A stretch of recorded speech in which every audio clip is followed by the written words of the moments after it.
నిన్నటి రోజున చంద్రబాబు నాయుడు చింతలపూడి మీటింగ్లో కైకలూరు నియోజకవర్గం దూలనాగేశ్వరరావు గురించి ఆయన మాట్లాడారు. ఏం మాట్లాడారంటే, కైకలూరులో దూలనాగేశ్వరరావు నియోజకవర్గాన్ని కొడుకు అప్పచెప్పేశాడు. అలాగే ఈ 5 సంవత్సరాల కాలంలో ఇళ్ల ప్లాట్లు, అలాగే కొల్లేరు ప్రాంతానికి ఈ 5 సంవత్సరాల్లో 300 కోట్లు కాజేస్తాడు అని నిన్న చింతలపూడి మీటింగ్లో ఆయన మాట్లాడటం జరిగింది. చంద్రబాబు నాయుడికి ఒకటే చెబుతున్నా, నేను నియోజకవర్గాన్ని కొడుకు అప్పచెప్పేశాను, కొడుక్కి అని చెప్పి చెబుతున్నావు.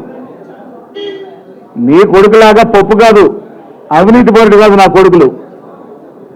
నా కొడుకులు నిప్పు. ప్రజాసేవే కాకుండా ప్రజలకి సేవా కార్యక్రమాలు చేయటం, ప్రజలకి ఆపదలు ఉంటే ఆదుకోవడం నా కొడుకులు నేర్చుకున్నటువంటి పని. వాళ్ళని చూసి తట్టుకోలేక నీ కొడుకు పప్పు కనుక నా కొడుకు మీద పడి ఎడుతున్నావు. అలాగే నా గురించి మాట్లాడుతూ 5 సంవత్సరాల పాలనలో ఇళ్ల ప్లాట్ల విషయంలో కొల్లేరు ప్రాంతంలో చెరువుల గురించి ఎత్తుకుని 300 కోట్లు కాజేశానని, ఇలాంటి నాయకుడు కావాలా అని తమ్ముళ్ళు అని అడిగావు. ఆ తమ్ముళ్ళు పిచ్చోళ్ళు, నువ్వు ఒక వెర్రి బాగులుడు. ఇంత వయసు వచ్చినా నీకు బుద్ధి జ్ఞానం లేకుండా ప్రజలు రెచ్చగొట్టడం, కులాలను రెచ్చగొట్టడం నీకు అలవాటైపోయింది. అయినప్పటికి కూడా చంద్రబాబు నీకు ఒకటే చెబుతున్నా, నీకు దమ్ము ధైర్యం ఉంటే కైకలూరు నియోజకవర్గంలో నీ పార్టీ నాయకులు ఉన్నారు. నీ పార్టీ నాయకులకి నీకు కూడా సవాల్ విసురుతున్నా. నీకు ఎన్నికల టైము నామినేషన్ వేసే ఆ గంట వరకు ఒక టైం ఇస్తున్నా. ఈ రోజు నుండి 300 కోట్లు కాదు కదా, 300 రూపాయలు అవినీతి నిరూపించగలిగితే నామినేషన్ వేసే టైంకి నేను తప్పు ఒప్పుకుని నామినేషన్ కూడా వేయకుండా మీకు నమస్కారం పెట్టి ఇంటికి వచ్చేస్తా. మీకు దమ్ము ధైర్యం ఉంటే ఈ రోజు నుండి నామినేషన్ వేసే రోజు వరకు కూడా మీకు ఛాన్స్ ఇస్తున్నా. 300 కోట్లు కాదు, 300 రూపాయల అవినీతి ఏమంటే నిరూపించండి. అలాగే ఇంటి స్థలాల విషయం చెప్పావు. ఇంటి స్థలాల విషయం ఎక్కడైనా ప్రభుత్వం నుండి ప్రతి రూపాయి కూడా ఎవరైతే ఆ భూమి హక్కుదారుడు ఎవరైనా ఉన్నారో వాళ్ళకి సరాసరి ఖాతాలోకి వెళ్ళాయి. ఎవరి దగ్గర రూపాయి తీసుకున్నట్లు నిరూపించినా, కొల్లేరు ప్రాంతంలో నేను ఎక్కడైనా 1 ఎకరం నేను ఆక్రమించుకుంటే కాదు, కొల్లేరు ప్రాంతంలో నేను లీజుకి చేసున్నా సరే నీకు అవకాశం కల్పిస్తున్నా. చంద్రబాబు, నీకు నీ పార్టీ నాయకులకి దమ్ము ధైర్యం ఉంటే నిరూపించండి. అనవసరంగా ఎక్కడ పడితే అక్కడ వయసు మీద పడిన కొద్ది నీకు చాదస్సం పెరిగిపోయి, నీకు అసహనం పెరిగిపోయి, ఇవాళ వైఎస్ఆర్ కాంగ్రెస్ పార్టీ అంటే తట్టుకోలేక, జగనన్న ముఖ్యమంత్రి ఆయన చేసిన సేవా కార్యక్రమాలు, ఆయనకు ఉన్నటువంటి మంచి పేరు నువ్వు తట్టుకోలేక అసహనంగా ఏది పడితే అది ఏదో నీ భాషలో చెబుతుంటావే, బట్ట కాల్చి మొహాన్ని వేసినట్టుగా ఆ బట్ట కాల్చి మొహాన్ని వేసి ఎవరికి పడితే ఆడి బురద అంటించాలని చూస్తున్నా, ఆ మసి అంటించాలని చూస్తున్నా. నేనేమి నీ కొడుకులాగా పప్పును కాదు, నా కొడుకులు అంతకంటే పప్పు కాదు, నా కొడుకులు నొప్పు. నీకేమన్నా దమ్ము ధైర్యం ఉంటే నీ కొడుకులాగా, నీ కొడుకు అంటున్నాడు ప్రతిసారి ఈ మధ్యన నా దగ్గర రెడ్ బుక్ ఉంది. రెడ్ బుక్ ఉండేయండి, మడత పెట్టుకోవాలి అక్కడ నువ్వు నీ కొడుకు కలిపి. జగన్మోహన్ రెడ్డి గారి దగ్గర వైట్ బుక్ ఉంది, నీకు ఇంకా తెలియట్లా. ఆ వైట్ బుక్ చూసి నువ్వు నీ కొడుకులు కూడా ఇవాళ భయపడి చేస్తున్నారు మీరు. అయినా నిన్న మీటింగ్లో ఇంకోటి మాట్లాడాం, నాతో పాటుగా అన్ని 7 నియోజకవర్గాల శాసనసభ్యుల గురించి చాలా దారుణంగా మాట్లాడాం. ఎంపీ క్యాండిడేట్గా వచ్చినటువంటి యువ నాయకుడు సునీల్ కుమార్ గురించి కూడా, సునీల్ కుమార్ యాదవ్ గురించి కూడా నువ్వు మాట్లాడావు. నీకు సిగ్గు అనిపించట్లేదా? నీ కొడుకు ఎదవైతే నీ కొడుకు పప్పులాగా అందరూ కొడుకులు ఉంటారనుకున్నావా? నిప్పు లాంటి బిడ్డ, సింహం లాంటి బిడ్డ ఉన్నాడు కారుమూరి వెంకటనాగేశ్వరరావు గారికి. అయినా ఒక బీసీ నాయకుడు ఈ రోజున కైకలూరు నియోజకవర్గం అంటే ఏలూరు పార్లమెంటు, ఏలూరు పార్లమెంటుకి ఒక బీసీ నాయకుడు బిడ్డ యువకుడు ఇవాళ పార్లమెంట్ సభ్యుడిగా పోటీ చేస్తున్నాడంటే తట్టుకోలేకపోతున్నావు. ఎక్కడి నుంచో వచ్చాడని చెబుతున్నావు, ఎక్కడి నుంచో ఇక్కడ దిగాడని చెబుతున్నావు. చంద్రబాబు గుర్తుంచుకో, నీ కొడుకు ఎక్కడి నుంచి వచ్చి ఎక్కడ పోటీ చేశాడు?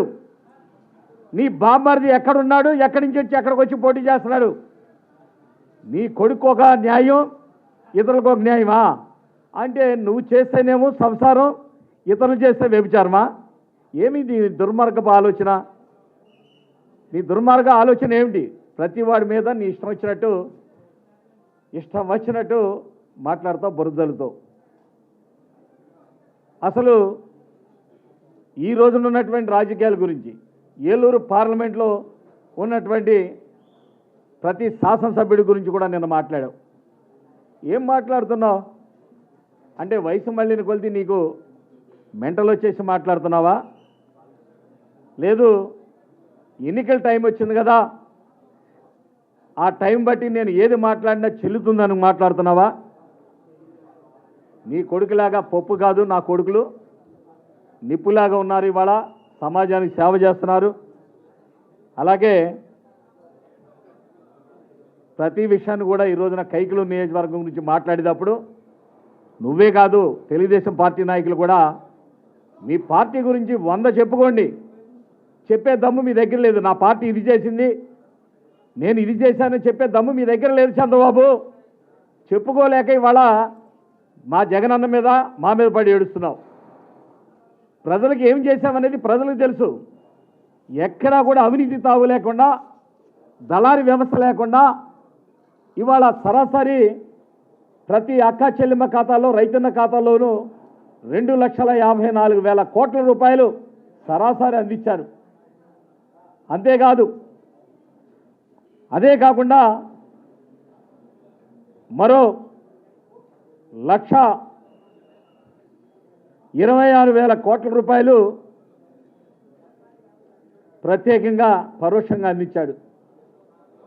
ఈ రోజున 3,62,716 కోట్లు ఈ రోజున అన్ని పథకాలు, సంక్షేమ పథకాల ద్వారా ఇవాళ ప్రజలకు అందిస్తే నువ్వు తట్టుకోలేకపోతున్నావు.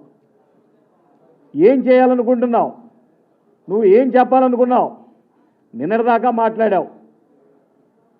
జగను ఈ పథకాల ద్వారా ప్రభుత్వ సొమ్మంతా కూడా ప్రజలకి పప్పు బెల్లాలా పనిచేస్తున్నాడని చెప్పావు. ఇంతలోనే ఎన్నికల సమయం వచ్చేపాటికి జగన్ కంటే నేను ఎన్నో రెట్లు ఎక్కువ ఇచ్చేస్తానని చెబుతున్నావు. ఆయన చేస్తేనేమో పప్పు బెల్లాల కింద పనిచేస్తున్నాడు, ప్రభుత్వ సొమ్ము అని చెప్పావు. ఈ రోజున అంతకంటే ఎన్నో రెట్లు నేను ఇచ్చేస్తాను, రేపొద్దున నా ప్రభుత్వం వస్తానని చెబుతున్నావు. అంటే జగన్మోహన్ రెడ్డి గారు చెప్పి ఇవాళ ప్రజలకు అందించేది తప్పు అని చెప్పి ఈ రోజున అంతకంటే చెబుతున్నావు. అంటే నువ్వు చేసే సంసారమా? జగన్మోహన్ రెడ్డి గారు ప్రభుత్వం చేస్తే వ్యభిచారమా? ఏమి నువ్వు చెప్పే మాటలు? నువ్వు ఈ రోజున ప్రభుత్వంలో ఉన్నటువంటి జగన్మోహన్ రెడ్డి గారిని ఆయన చేస్తే తప్పని చెప్పేటప్పుడు నీ కొడుకు ఏం చేశాడు? నీ కొడుకు ఏమన్నా ప్రజలు ఎన్నుకుంటే వచ్చి మంత్రి పదవి ఇచ్చావా? దొడ్డి ద్వారం తీసుకొచ్చి ఆయన మంత్రి పదవి ఇచ్చావు. ఆయన ఎన్ని కోట్లు దోసుకున్నాడు, ఎన్ని వేల కోట్లు దాచారు వాళ్ళ ప్రజల దగ్గర ఉంది. ప్రజలే చెప్పుకుంటున్నారు, మేము కూడా చెప్పవసరలా. అయినప్పుడు కూడా నువ్వు ఇవాళ నువ్వు రాజమండ్రి జైలు ఎందుకు చేసావో ప్రజలకు తెలీదా? ప్రజలు చెప్తున్నారుగా. రాజమండ్రి జైలు ఎందుకు చేశావు? ప్రభుత్వ సొమ్ము, ఆఖరికి వేల కోట్లు సంపాదించుకున్న అక్రమ సంపాదనతో ఉన్న నువ్వు 100 కోట్లు కూడా కక్కుర్తి పెడితే కదా ఇవాళ ఆయా డిపార్ట్మెంట్లు నువ్వు దొరికావని చెప్పేసి జైల్లో వేసింది. అది మర్చిపోయావు. కేవలం ఇవాళ జగనన్న ప్రభుత్వం మీద వైఎస్ఆర్ కాంగ్రెస్ పార్టీ ఎమ్మెల్యేల మీద పడి ఏడుస్తున్నావు. నువ్వు ఏమి చేయాలనుకున్నావో చెప్పుకో. నీ ప్రభుత్వంతో రేపు మేము ప్రభుత్వం వస్తే ఇది చేస్తాం, మా పార్టీ ద్వారా ఇవి అందిస్తామని. మొన్నటిదాకా నువ్వు ఏం చేశావో చెప్పుకోలేని దుస్థితిలో ఉన్నావు. ఒక్క పథకం ఇవాళ నేను ఈ పథకం ఇగో ఇంత గొప్పగా అందించానని ఒక పథకం చెప్పు. ఆ చెప్పుకోవడానికి ఏం పథకాలు లేవు. ఇవాళ జగన్మోహన్ రెడ్డి గారు నేను వస్తే నవరత్నాలు అందిస్తానని చెప్పారు. నవరత్నాలు కాదు, 33 రత్నాలు అందిస్తున్నాడు ఇవాళ. నీకు అనిపించట్లేదా? నీ పార్టీ నాయకులుగా తెలియట్లేదా? తెలుసుకో నువ్వు కూడా. ఇవాళ ఏ సచివాలయ వ్యవస్థకి వెళ్ళినా గాంధీజీ కళ్ళగన్నటువంటి గ్రామ స్వరాజ్యాన్ని అందించాడు. ఆ గ్రామ స్వరాజ్యం అనేటువంటి భావనలో ఆ గ్రామంలో సచివాలయ వ్యవస్థలో ఆ గ్రామంలో ఉన్నటువంటి బిడ్డలను అధికారులుగా తయారు చేసి ప్రజలకు సేవలు అందించడానికి చక్కగా మమేకం చేశాడు. ఇవాళ ప్రజలందరికీ కూడా గడప గడపకు అంటే ఇంటి వద్దకే పరిపాలన అందిస్తున్నాడు. ఇవాళ ప్రభుత్వం నుంచి ఖర్చు పెట్టే ప్రతి రూపాయి కూడా సరాసరి బ్యాంక్ అకౌంట్ల ద్వారా ఎక్కడ దళారీ వ్యవస్థ లేకుండా మధ్యలో ఎక్కడ కూడా అవినీతి లేకుండా అందిస్తున్నాడు. ఇది తట్టుకోలేకపోతున్నాం. ఇవాళ మా ప్రభుత్వంలో జగనన్న ప్రభుత్వంలో మేము ఈ పథకాలు అందించాం, ఇన్ని పథకాలు అందిస్తున్నాం. మా ముఖ్యమంత్రి గారు ఎన్నికల ముందు నవరత్నాలు అని చెప్పాడు, కానీ 33 రత్నాలు అందిస్తున్నానని ఇవాళ గర్వంగా చెప్పగలుగుతున్నాం. గడప గడపకు వెళ్ళి అక్క చెల్లెమ్మలు పలకరించడానికి ధైర్యంగా గుండెల మీద చేయి వేసుకుని వెళ్ళి ధైర్యంగా అక్క చెల్లెమ్మలు పలకరిస్తే సంతోషంగా వాళ్ళు మమ్మల్ని ఆహ్వానిస్తున్నారు. అలాంటి విషయాలు ఏమైనా చెప్పుకోగలిగే ఏమైనా ఉన్నాయంటే నీ ప్రభుత్వంలో ఏమీ చేయలేకపోయావు. అంత మోసమయమే కదా. వెన్నుపోటు రాజకీయాలు తప్ప మీ దగ్గర ఏమున్నాయి? ప్రజల్ని వెన్నుపోటు పొడిచావు, డ్వాక్రా గ్రూప్ అక్క చెల్లెమ్మలు వెన్నుపోటు పొడిచావు, ప్రతి ఒక్కరిని వెన్నుపోటు పొడిచావు, నిరుద్యోగ యువతను వెన్నుపోటు పొడిచావు, అందరినీ వెన్నుపోటు పొడిచి ఈ రోజున ఇవాళ ప్రజలందరికీ కూడా మంచి పథకాలు అందిస్తుంటే తట్టుకోలేకపోతున్నావు. తట్టుకోలేక ఇవాళ ప్రతి ఏ ప్రాంతం వస్తే ఆ ప్రాంతం ఆ నియోజకవర్గంలో ఉన్న ఎమ్మెల్యే మీద పడుతున్నావు. నా గురించి మాట్లాడినప్పుడు చెబుతున్నా, ఈ రోజున మళ్ళీ నీకు సవాల్ చేసి చెప్తున్నా. నీకే కాదు, నిన్న చింతలపూడిలో మాట్లాడినప్పుడు నీ పక్కన మాగంటి బాబు కూడా ఉన్నాడు. మాగంటి బాబు గుండెల మీద చేవేసుకుని చెప్పమని నీకు డిఎన్ఆర్ కొడుకులు అవినీతి పరులా అని చెప్పు, మాగంటి బాబు చెబుతాడు. ఇంత నికృష్టమైనటువంటి బతుకుతున్నావు ఇవాళ చంద్రబాబు. నువ్వు ఇవాళ ఎందుకు ఇవాళ మతి తప్పి వయసు పెరిగిన తర్వాత అసలు ఏం మాట్లాడాలో తెలియక ఏ ప్రాంతం వస్తే ఆ ప్రాంతం ఎమ్మెల్యేల మీద బురదల్లాలని ఆ బట్ట కాల్చి మొఖాన్ని ఎత్తే తమ్ముళ్ళు ఇలాంటి అవినీతి పరులు కావాలని అడుగుతున్నావు. నీకంటే అవినీతి పరుడు ఎవరున్నాడు చంద్రబాబు? నీకు నీ కొడుకు కంటే అవినీతి పరుడు ఇవాళ ఈ రాష్ట్రంలో ఎవరు లేరు.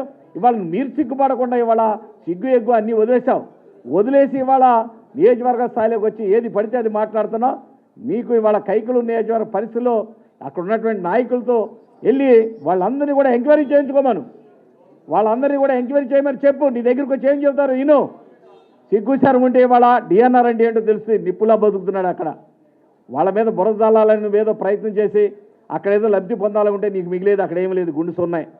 అంతేకాదు డిఎన్ఆర్ కొడుకులన్నా అక్కడ వాళ్ళకి మా కుటుంబానికి కులంతో పని లేదు, మతంతో పని లేదు, వర్గాలతో పని లేదు. ఎవరు వచ్చినా పని చేస్తాం, ఎవరు వచ్చినా మాకు చేతనైనంత సహాయం చేస్తాం. ఎందుకు చేస్తున్నామంటే మా కులాలతో పని లేదు, మతాలతో పని లేదు, వర్గాలతో పని లేదు. రాజకీయ పార్టీ ఎజెండా అనేది లేకుండా పనిచేయమని మా నాయకుడు జగన్మోహన్ రెడ్డి గారే మాకు ఆదేశాలు ఇచ్చినప్పుడు మాకు అంతకంటే ఇంక కావాల్సిందే ఉంది. మేము ఈ రోజున చెప్తున్నాం, నేను కాపు బిడ్డగా ఇవాళ అందరికీ కాపు కాస్తున్నాం. అక్కడ మా డిఎన్ఆర్ అని ఉంటే మా అందరికీ ఇవాళ సెక్యూరిటీ ఉంటుంది, మా డిఎన్ఆర్ కుటుంబం ఉంటే మా అందరికీ చేయూతనిస్తారు, మాకు అండగా ఉంటారని కైకులు నియోజకవర్గం అంతా ప్రజలందరూ చెప్పుకుంటే నువ్వేదో దుర్మార్గం మాటలు మాట్లాడి మా మీద బురదల్లాలనుకున్నావు. చంద్రబాబు జాగ్రత్త. నువ్వు కానీ నీ కొడుకులు కానీ నీ పార్టీ నాయకులు కానీ నోరు జారారు కనుక నేను చెబుతున్నా, మీకు ఛాలెంజ్ విసురుతున్నా. మీరు ఆ ఛాలెంజ్ విసురుతున్నా కనుక మీరు అన్నారు కనుక 300 కోట్లు కాజేశాడని, అలాగే కొల్లేరు ప్రాంతాన్ని కాజేశాడని మీరు నిరూపించగలిగితే నేను చెబుతున్నా ఎన్నికల టైంలో నామినేషన్ వేసే టైం వరకు మీకు కూడా గంట వరకు కూడా టైం ఇస్తా.